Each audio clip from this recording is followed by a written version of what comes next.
নবী কুরবানির গোশত বিতরণ করছিলেন, বিশাল লাইন।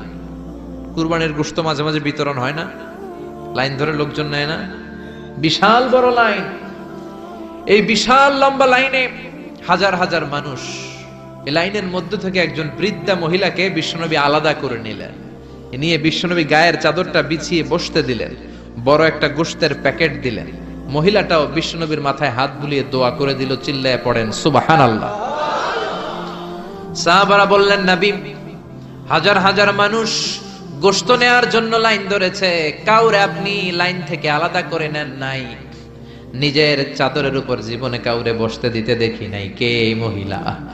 বিশ্বনবী বললেন, জন্মের আগে আমি বাবা হারিয়েছি, মাত্র 6 বছর বয়সে আমার মা আমেনাকেও হারিয়েছি, মায়ের দুধ আমি খেতে পারি নাই। যেই মহিলাটাকে চাদরের উপর বসতে দিলাম, এটা হলো এই বনি সাদ গোত্রের হালিমা।